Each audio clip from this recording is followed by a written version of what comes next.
হামলা করুন, আমাদের মেরে ফেলুন।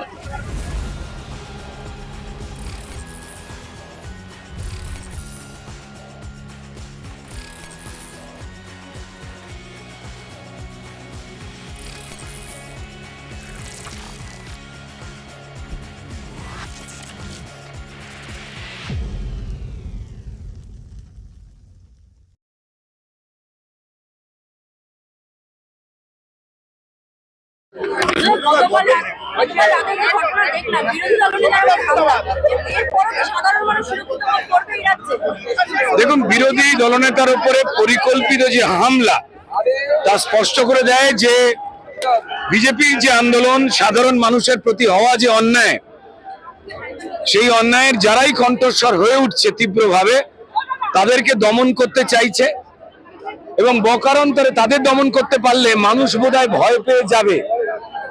এই অঙ্কেই এই সুপরিকল্পিত অন্যায়, অত্যাচার সারা পশ্চিমবঙ্গ দেখেছে যে সম্মানীয় বিরোধী দলনেতা তিনি রাত্রিবেলা থানায় যখন উপস্থিত হয়েছেন সেই প্রাণঘাতী হামলার পরে, তারপর কিন্তু যে যে সেকশনগুলো ব্যবহার করা হচ্ছে এই প্রাণঘাতী হামলার কোনো নন বেলেবল সেকশন, সেখান থেকে কি করে বিরত হয়ে এই অপরাধীদের বাঁচানো যায়, যাতে ক্রিমিনালরা আরো মানুষকে এবং মানুষের কণ্ঠস্বর বিজেপিকে যাতে আক্রমণ করতে পারে, তার পুরো পরিকল্পনা ভীত, সন্ত্রস্ত, দিকভ্রান্ত মমতা বন্দ্যোপাধ্যায় করছেন।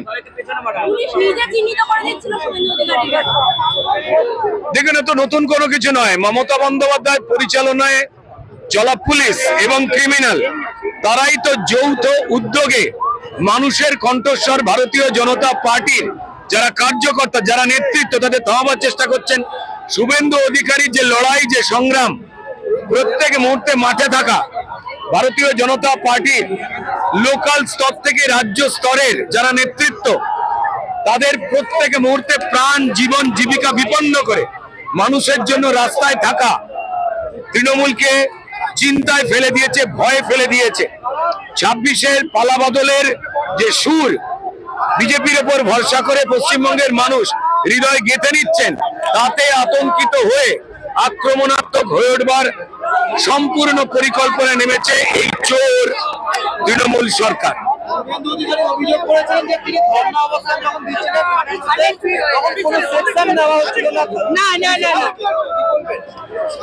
দেখুন, এটা সারা পশ্চিমবঙ্গ প্রকাশ্যে দেখেছে। তাদের পরিষ্কার একমাত্র উদ্দেশ্য যে সম্মানীয় বিরোধী দলনেতা তার যে কড়া কণ্ঠস্বর প্রত্যেক মুহূর্তে টেনশনে ফেলছে তৃণমূলকে, তাদের চুরি, জোচ্চুরি, অন্যায়ের বিরুদ্ধে যেভাবে ভারতীয় জনতা পার্টি গর্জে উঠছে, তাদের কার্যকর্তারা গর্জে উঠছে, এমন একটা সিস্টেম তৈরি করো যেখানে বিরোধী দলনেতার মতো চেয়ার, যাকে সুরক্ষা দেওয়া শুধু তার সঙ্গে থাকা কেন্দ্রীয় বাহিনীর কাজ নয়, এই রাজ্যের সরকারের পুলিশের দায়িত্ব। কিন্তু যে পুলিশ চাল, ডাল, চাকরি, ফাইল চুরিতেও তৃণমূলকে সাহায্য করবার জন্য এগিয়ে থাকে, যে পুলিশ পশ্চিমবঙ্গের মা বোনেদের মান ইজ্জত লুট হওয়ার সময়, আদিবাসীদের জল জঙ্গলের অধিকার লুট হওয়ার সময় ক্রিমিনালদের পক্ষ নেয়, তো তাদের কাজই তো হচ্ছে যে সাধারণ মানুষের যে কণ্ঠস্বর ভারতীয় জনতা পার্টি, তাদেরকে কি করে নিশ্চুপ করিয়ে দেওয়া যাবে তার নির্লজ্জ প্রচেষ্টা। তবে পশ্চিমবঙ্গের মানুষ কালকের ঘটনাতে আরো দৃঢ় প্রতিজ্ঞ হয়েছেন। ভারতীয় জনতা পার্টির কার্যকর্তাদের, ভারতীয় জনতা পার্টির যারা নেতৃত্ব রয়েছেন শুভেন্দু অধিকারীদের মতো, তাদের যত আঘাত করবে তত মজবুত হবে। অবশ্যই পূর্ব পরিকল্পিত, নাহলে পুলিশেরই আচরণ দেখতে পাওয়া যায় না। তৃণমূলের ক্রিমিনালদের প্রতি লঘু ধারায় মামলা, যাতে তারা বেরিয়ে যায় এবং আবার ক্রাইম করতে পারে, এ তো আর আলাদা করে বলবার কোনো অবকাশই দেয় না। ভালো করেছে যায়েরা ফাইল চুরি থেকে বিরোধী দলনেতাকে মেরে ফেলার বারবার চেষ্টা যা করেছে, তাতে আরো বেশি করে বিজেপির পক্ষে দৃঢ় সংকল্পবদ্ধ হচ্ছে পশ্চিমবঙ্গের মানুষ। কারণ তারা দেখছে তাদের অধিকার, তাদের কথা নিয়ে বলছে, কথা বলছে, প্রতিবাদ করছে ভারতীয় জনতা পার্টি। 26-এ মানুষ এই ক্রিমিনাল সরকারকে এবং দলকে বিসর্জন দেবার জন্য আরো বদ্ধপরিকর হচ্ছেন। আমরা বলবো আরো হামলা করুন, আমাদের মেরে ফেলুন। একের পর এক হামলা করে আমাদের প্রায় 300 জন কার্যকর্তাকে মেরে ফেলেছেন। আমার উপরে প্রাণঘাতী হামলা হয়েছিল ভবানীপুরে 2021-এর পর থেকে, আপনারা দেখেছেন আরো হচ্ছে সবার উপরে। সম্মানীয় বিরোধী দলনেতা, তার আগে প্রাক্তন সভাপতি সুকান্ত মজুমদারের উপরেও হামলা হয়েছিল, কেউ বাদ নেই। অর্থাৎ ভারতীয় জনতা পার্টির যে কণ্ঠস্বর, যা মানুষের হয়ে দুষ্কৃতীদের বিরুদ্ধে, সেটাকে আটকে দেওয়ার চেষ্টা করছে বেআইনি ভাবে মমতা বন্দ্যোপাধ্যায় এবং ক্রিমিনালের সঙ্গে বন্ধুত্ব করে থাকা তার পুলিশ।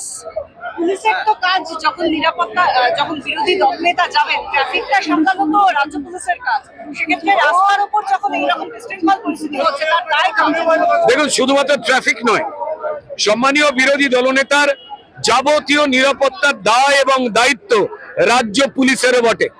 শুধুমাত্র মুখ্যমন্ত্রী এবং তার দলের লুম্পেন নেতাদের বাঁচাবার দায়িত্বে রাজ্য পুলিশ নয়, অভিষেক বন্দ্যোপাধ্যায়ের বাড়ি পাহারা দেওয়ার জন্য রাজ্য পুলিশ নয়, তিনি যেখানে যেখানে যাবেন বরণডালা সাজাবার দায়িত্বে রাজ্য পুলিশ নয়, রাজ্য পুলিশের দায়িত্ব সম্মানীয় বিরোধী দলনেতার যাবতীয় নিরাপত্তা সুনিশ্চিত করা। পুলিশের দায়িত্ব পশ্চিমবঙ্গের আর্ত নিপীড়িত তৃণমূলের দ্বারাই লুণ্ঠিত এই জনগণের, মায়েদের, বোনেদের, আদিবাসীদের, যাদের জলজঙ্গের অধিকার কেড়ে নেওয়া হয়েছে, চাকরি বাকরি, চাল ডাল, মান, ইজ্জত, প্রাণ, এই সমস্ত কটা অধিকার যাতে নিশ্চিত থাকে, তার বাঁচাবার দায়িত্ব পুলিশের। কিন্তু দেখা যায় আমার এখানের পুলিশকে মমতা বন্দ্যোপাধ্যায় চাল ডাল, রেশন, এমনকি নিজেদের জুতো, মোবাইল চুরি, তার সঙ্গে সঙ্গে মানুষের প্রাণ চুরি, ভোট চুরি, এই যাবতীয় চুরিতে তারা নিয়োগ করেন। এই দুর্ভাগ্যজনক ঘটনা গণতন্ত্রের প্রতি আঘাত। আমরা প্রত্যেকটা মুহূর্তে তাকিয়ে রয়েছি ন্যায়ালয়ের দিকে, বিচারালয়ের দিকে। বিচারপতিরাও কিন্তু এই আক্রমণ থেকে তারা বেঁচে রয়েছেন। বিচারপতিদের নামে পোস্টার, তাদের পরিবারকে হেনস্থা করা, একের পর এক ঘটনা। যে কোনো রকমের মামলাতে যখন অপরাধীদের শাস্তি হবে, যারা ক্রিমিনাল, সেই সময় হয়ে গেলেই তৃণমূল পন্থী কিছু কালো কোট পরা লোককে ঢুকিয়ে বিচারপতিদের ত্রস্ত করে দেওয়া একটা সুপরিকল্পিত চক্রান্ত, যাতে বিচার পেয়ে ক্রিমিনালরা জেলে যেতে না পারে। মমতা বন্দ্যোপাধ্যায়ের সম্পদ ক্রিমিনালরা, আর ভারতীয় জনতা পার্টির সম্পদ আমাদের এই মাটির মানুষেরা যারা আক্রান্ত। হ্যাঁ, যে কোনো সাংবিধানিক জায়গা, সেটা ইলেকশন কমিশনই হোক, বিচার ব্যবস্থাই হোক, কলকাতা হাইকোর্ট হোক, সব জায়গাতেই, এমনকি ভাগ্য ভালো সুপ্রিম কোর্টে ওদের জোর বেশি নেই, নইলে ওরা বোধহয় সুপ্রিম কোর্টে ঢুকে এইসব করতো। আজকে তো দেখলাম ওই কৃষ্ণনগরের যিনি এমপি, তিনি তো একদম যেরাম ভাবে, যে অশালীন দেহ, মানে শরীরী ভাষায় তিনি কথা বলছিলেন, যেভাবে তিনি প্রোটেস্ট করছিলেন, এবং বাকিরাও তার সঙ্গে যেভাবে যোগ্য সঙ্গত করছিলেন তৃণমূলী স্টাইলে, তাতে বোঝা যায় যে ওনারা কোনো সাংবিধানিক জায়গাকে মানেন না, নির্বাচন কমিশন কিন্তু ওনারা মানেন না। এতদিন ধরে এই কথাগুলো আমরা বলতাম, ভারতের অনেক জায়গাতে বিশ্বাস উৎপন্ন হতো না, আজকে এবারে বিশ্বাস উৎপাদিত হয়েছে। ওনারা যে কোনো সংবিধানকে ওনারা গুঁড়িয়ে দেবেন, সেটা ওনারা হাত পাকিয়েছিলেন যখন বিধানসভা ভেঙেছিলেন, এখন ওরা ভারতের সংবিধানকেই ভেঙে দিতে চাইছে। মুখ্যমন্ত্রী বলছেন আগামী দিনের গন্তব্য নির্বাচন কমিশন, দিল্লি থেকে, কলকাতা থেকে দিল্লির লড়াই হবে এবং খেলা হবে। হোক না, যান না, খেলা দেখবো আমরা, খেলা হোক, নির্বাচন কমিশন বুঝবে, মুখ্যমন্ত্রী বুঝবেন, আমাদের কিছু এসে যায় না। আমরা শুধু চাই বাংলার মানুষের স্বপ্ন, বাংলার মানুষের আবেগকে মর্যাদা দিয়ে এই আসন্ন 26-এর নির্বাচনে তৃণমূলের বিসর্জন। বাঙালি জিতুক, বাঙালি জিতবে। আমার বিজেপি থাকবে না, থাকবে না, থাকবে না, থাকবে না।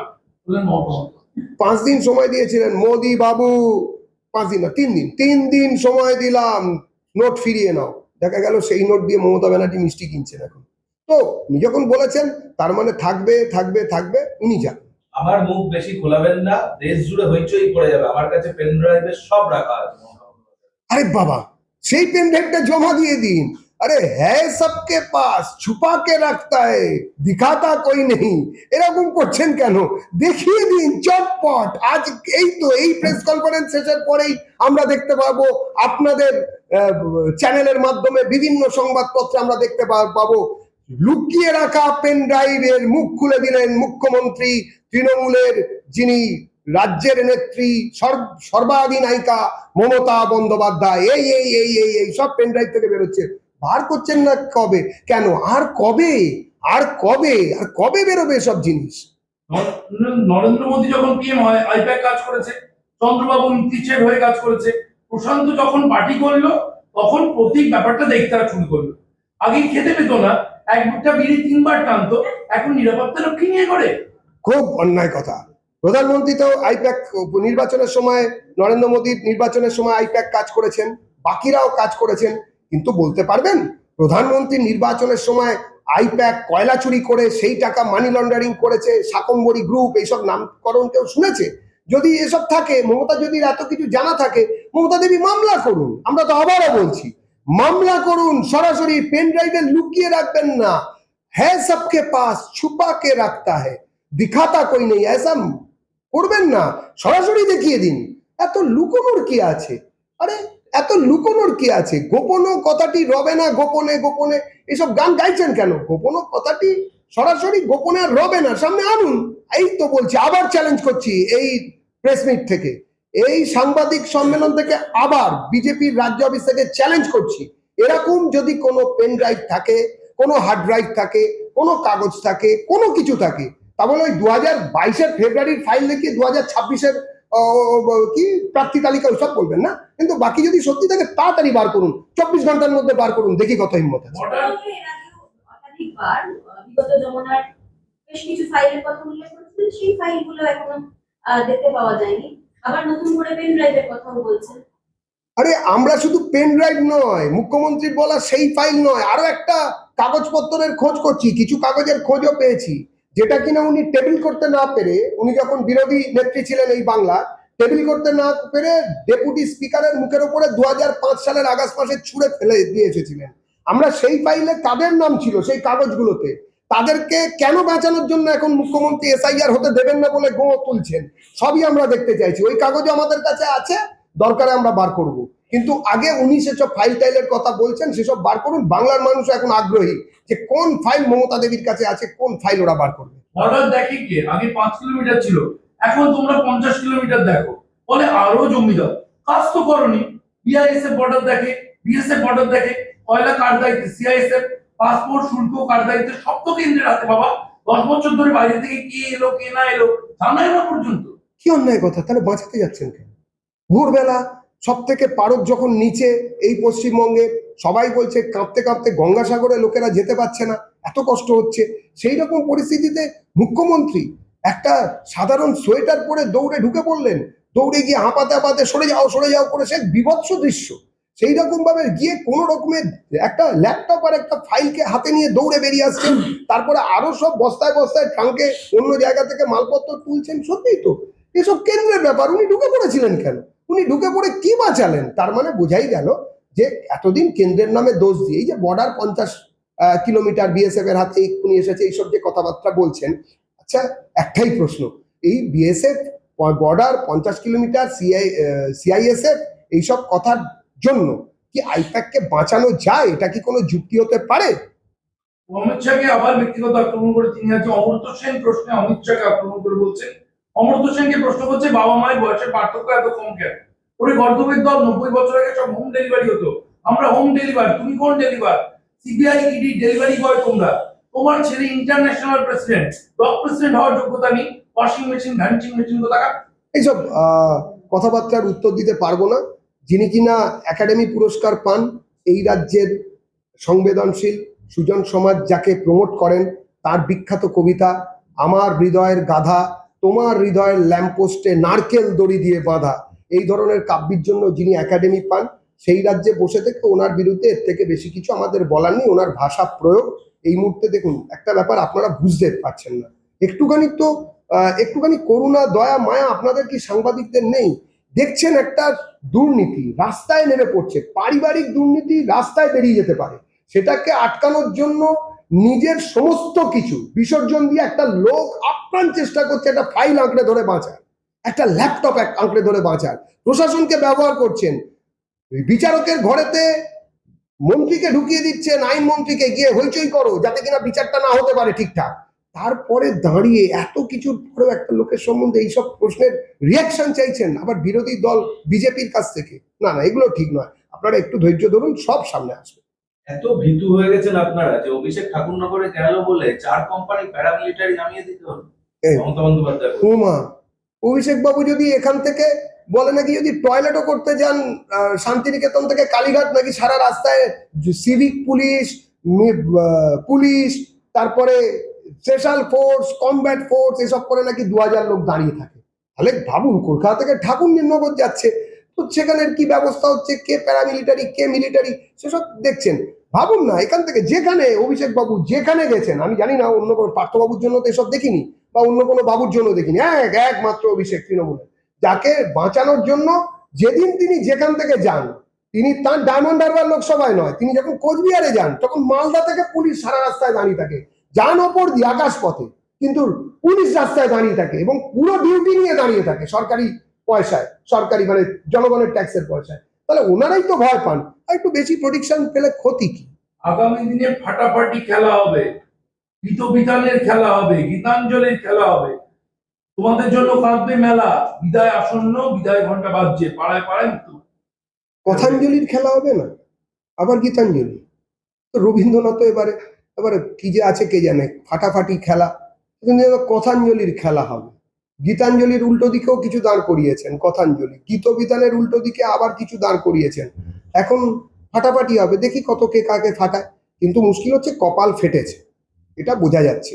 নইলে কি আর শীতের সকালে দৌড়তে দৌড়তে রাজীব কুমারকে সঙ্গে নিয়ে, এই সরে যাও, দরজাটা কোন দিকে, ফাইল বুকে আগলে, ল্যাপটপ বুকে আগলে একজন বয়স মানে বেশ বয়স্ক ভদ্রমহিলা, তিনি এই যে কষ্টটা করছেন, তাকে তো মান্যতা দিতেই হয় যে এই কষ্ট একটা দুর্নীতিকে আড়াল করার জন্য, এই কষ্ট সত্যি খারাপ লাগছে। আর 54 লক্ষের নাম বাদ, কার্যত উনি অনেক কিছু বলেছেন। নির্যাস যেটা, তাতে হচ্ছে অমর্ত্য সেন, জয় গোস্বামী, দেব, এদের নাম তুলে ধরে বলছেন এত বছর সিনেমা করছে, এত বছর কবিতা লিখছে, এত কিছু করেছে, তাদের নাম বাদ দিচ্ছ, ছি লজ্জা। ভোটের সময় এলে নাড়ু বানিয়ে রাখবো, বাংলার মা বোনেরা বানাবে নাড়ু আর ঝাড়ু দিয়ে ঝেঁটে দিয়ে দেবে। প্রথমে বলে তারপরে ড্যামেজ কন্ট্রোল করেছেন, নাড়ু বানিয়ে রাখবে মানে বাঙালি মোটামুটি জানে, কলোকিয়াল ল্যাঙ্গুয়েজে নাড়ু মানে বোমা বোঝায়, উনি বোমা টোমা বোধহয় বানিয়ে রাখার কথা বলেছেন, পরে বুঝেছেন আলটপকা কথা বলে ফেলেছেন, সেই জন্য ঘোরানোর চেষ্টা করেছেন, বাংলার মা বোনেদের নামে এইসব বলেছেন। আমরা জানি যে এটাই তৃণমূলের কালচার, এটাই তৃণমূলের সংস্কৃতি। তৃণমূল নিজে এই সংস্কৃতি তৈরি করেছেন এবং তাতে সরাসরি নেতৃত্ব দিয়েছেন মমতা বন্দ্যোপাধ্যায় নিজে। গত 15 বছর ধরে মমতা বন্দ্যোপাধ্যায় এবং তৃণমূল কংগ্রেস, অভিষেক বন্দ্যোপাধ্যায় যেভাবে মানুষকে, যে ভাষায় এবং যে শরীরী ভাষায় আক্রমণ করেছেন, বাংলার মানুষকে, বাঙালিকে একদম উদ্ভ্রান্ত দিগ্ভ্রান্ত করে রেখেছেন, তার উল্টো দিকে দাঁড়িয়ে বাংলার মানুষ, বাঙালি উত্তর দেবে। ঠাকুরনগরে দাঁড়িয়ে অভিষেক বলছেন, প্রধানমন্ত্রী এসে আপনাদের অনেক কিছু বলেছিলেন, কোন প্রতিশ্রুতি রাখেননি, কিন্তু একজন মতুয়ারও নাম বাদ যাবে না, সেটা তৃণমূল কংগ্রেসের প্রতিশ্রুতি ছিল, আছে। এইভাবে মানুষের ভাবাবেগে আঘাত দিচ্ছে বিজেপি। যখন অভিষেক এইসব কথা বলছিলেন তখন নিজেও জানতেন তিনি ডাহা মিথ্যে বলছেন, মন পড়েছিল কয়লা কাণ্ডে, মন পড়েছিল আজকের ঘটনায়, একটুখানি আবেগে আজে বাজে বলে ফেলেছেন। উনি তো বললেন যে মতুয়াদের ব্যাপারে সবই নাকি তৃণমূল ভেবেছে, কবে ভেবেছে, কোথায় ভেবেছে উনি বলতে পারেননি, বলতে পারবেনও না। উনি কয়লা কাণ্ড আগে সামলে নিন, আমরা বুঝতে পারছি সামনে খুব খারাপ দিন আসছে। হুমায়ুন আজকে 1 ফেব্রুয়ারি ব্রিগেড সভার ঘোষণা করেছেন রবিবার, এবং ওই দিন কেন্দ্রীয়